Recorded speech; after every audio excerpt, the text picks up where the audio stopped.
Alice's Adventures in Wonderland by Lewis Carroll. Chapter 1. Down the Rabbit Hole. Alice was beginning to get very tired of sitting by her sister on the bank and of having nothing to do.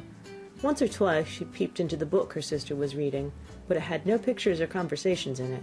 And what's the use of a book, thought Alice, without pictures or conversation? So she was considering in her own mind, as well as she could, for the hot day made her feel very sleepy and stupid, whether the pleasure of making a daisy chain would be worth the trouble of getting up and picking the daisies, when suddenly a white rabbit with pink eyes ran close by her. There was nothing so very remarkable in that, nor did Alice think it so very much out of the way to hear the rabbit say to itself, oh dear, I shall be late." When she thought it over afterwards, it occurred to her that she ought to have wondered at this, but at the time it all seemed quite natural. But when the rabbit actually took a watch out of its waistcoat pocket and looked at it, and then hurried on, Alice started to her feet, for it flashed across her mind that she'd never before seen a rabbit with either a waistcoat pocket or a watch to take out of it, and burning with curiosity, she ran across the field after it, and fortunately was just in time to see it pop down a large rabbit hole under the hedge. In another moment down went Alice after it, never once considering how in the world she was to get out again. The rabbit hole went straight on like a tunnel for some way, and then dipped suddenly down, so suddenly that Alice had not a moment to think about stopping herself before she found herself falling down a very deep well. Either the well was very deep, or she fell very slowly, for she had plenty of time as she went down to look about her and to wonder what was going to happen next. First she tried to look down and make out what she was coming to, but it was too dark to see anything. Then she looked at the sides of the well, and noticed that they were filled with cupboards and bookshelves. Here and there she saw maps and pictures hung upon pegs. She took down a jar from one of the shelves as she passed. It was labeled orange marmalade, but to her great disappointment it was empty. She did not like to drop the jar for fear of killing somebody, so she managed to put it into one of the cupboards as she fell past it. Well, thought Alice to herself, after such a fall as this I shall think nothing of tumbling downstairs. How brave they'll all think me at home. Why, I wouldn't say anything about it even if I fell off the top of a house, which was very likely true. Down, down, down. Would the fall never come to an end? I wonder how many miles I've fallen by this time, she said aloud. I must be getting somewhere near the center of the earth. Let me see, that would be 4,000 miles down, I think.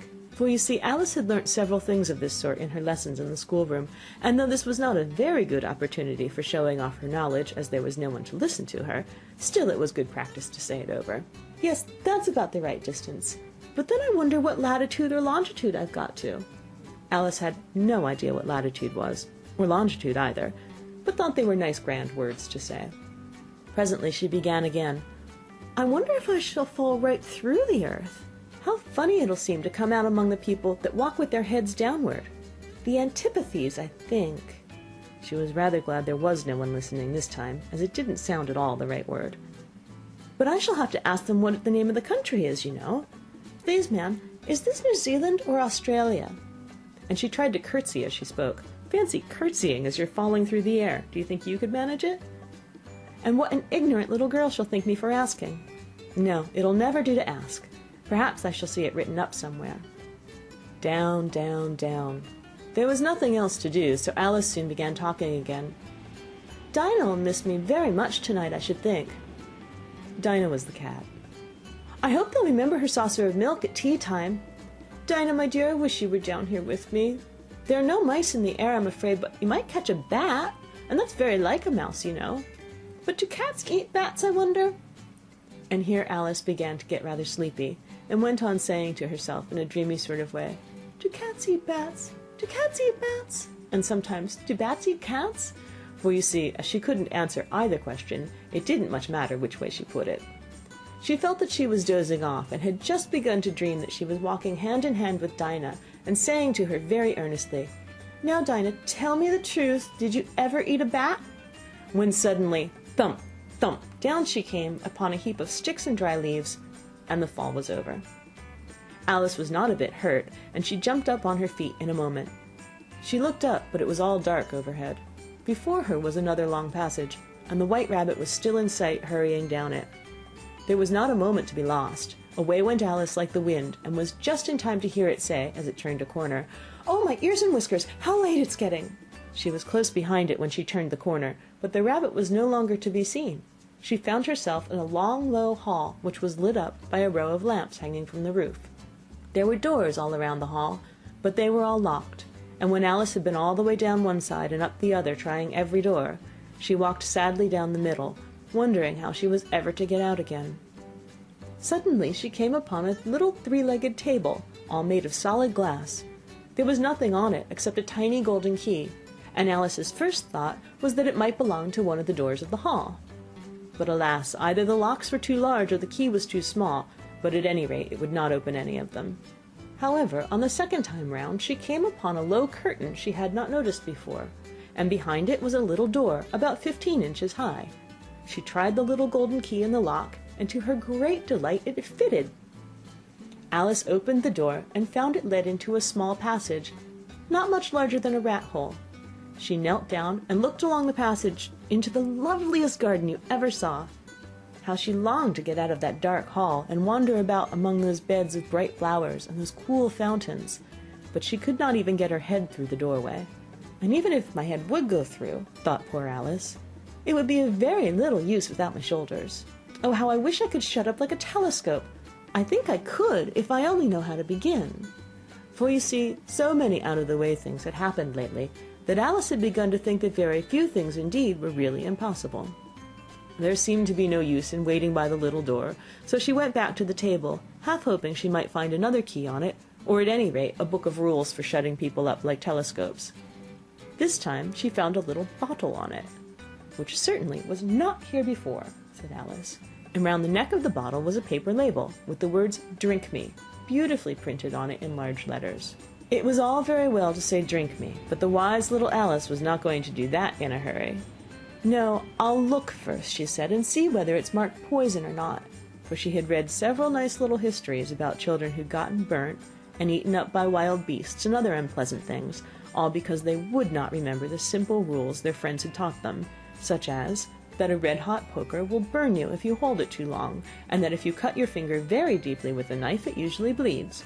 And she had never forgotten that if you drink much from a bottle marked poison, it's almost certain to disagree with you sooner or later. However, this bottle was not marked poison, so Alice ventured to taste it, and finding it very nice, it had, in fact, a sort of mixed flavor of cherry tart, custard, pineapple, roast turkey, toffee, and hot buttered toast. She very soon finished it off. "What a curious feeling," said Alice. "I must be shutting up like a telescope." And so it was indeed. She was now only 10 inches high, and her face brightened up at the thought that she was now the right size for going through the little door into that lovely garden. First, however, she waited for a few minutes, to see if she was going to shrink any further. She felt a little nervous about this, "For it might end, you know," said Alice to herself, "in my going out altogether like a candle. I wonder what I should be like then." And she tried to fancy what the flame of a candle is like after the candle is blown out, for she could not remember having ever seen such a thing. After a while, finding that nothing more happened, she decided on going into the garden at once. But alas for poor Alice, when she got to the door, she found she'd forgotten the little golden key, and when she went back to the table for it, she found she could not possibly reach it. She could see it quite plainly through the glass, and she tried her best to climb up one of the legs of the table, but it was too slippery, and when she had tired herself out with trying, the poor little thing sat down and cried. "Come, there's no use crying like that," said Alice to herself rather sharply. "I advise you to leave off this minute." She generally gave herself very good advice, though she very seldom followed it, and sometimes she scolded herself so severely as to bring tears into her eyes. She once remembered trying to box her own ears for having cheated herself in a game of croquet she was playing against herself, for this curious child was fond of pretending to be two people. "But it's no use now," thought poor Alice, "to pretend to be two people. Why, there's hardly enough of me to make one respectable person." Soon her eye fell on a little glass box that was lying under the table. She opened it, and found in it a very small cake, on which the words "Eat me" were beautifully marked in currants. "Well, I'll eat it," said Alice, "and if it makes me grow larger, I can reach the key, and if it makes me grow smaller, I can creep under the door. So either way I'll get into the garden, and I don't care which happens."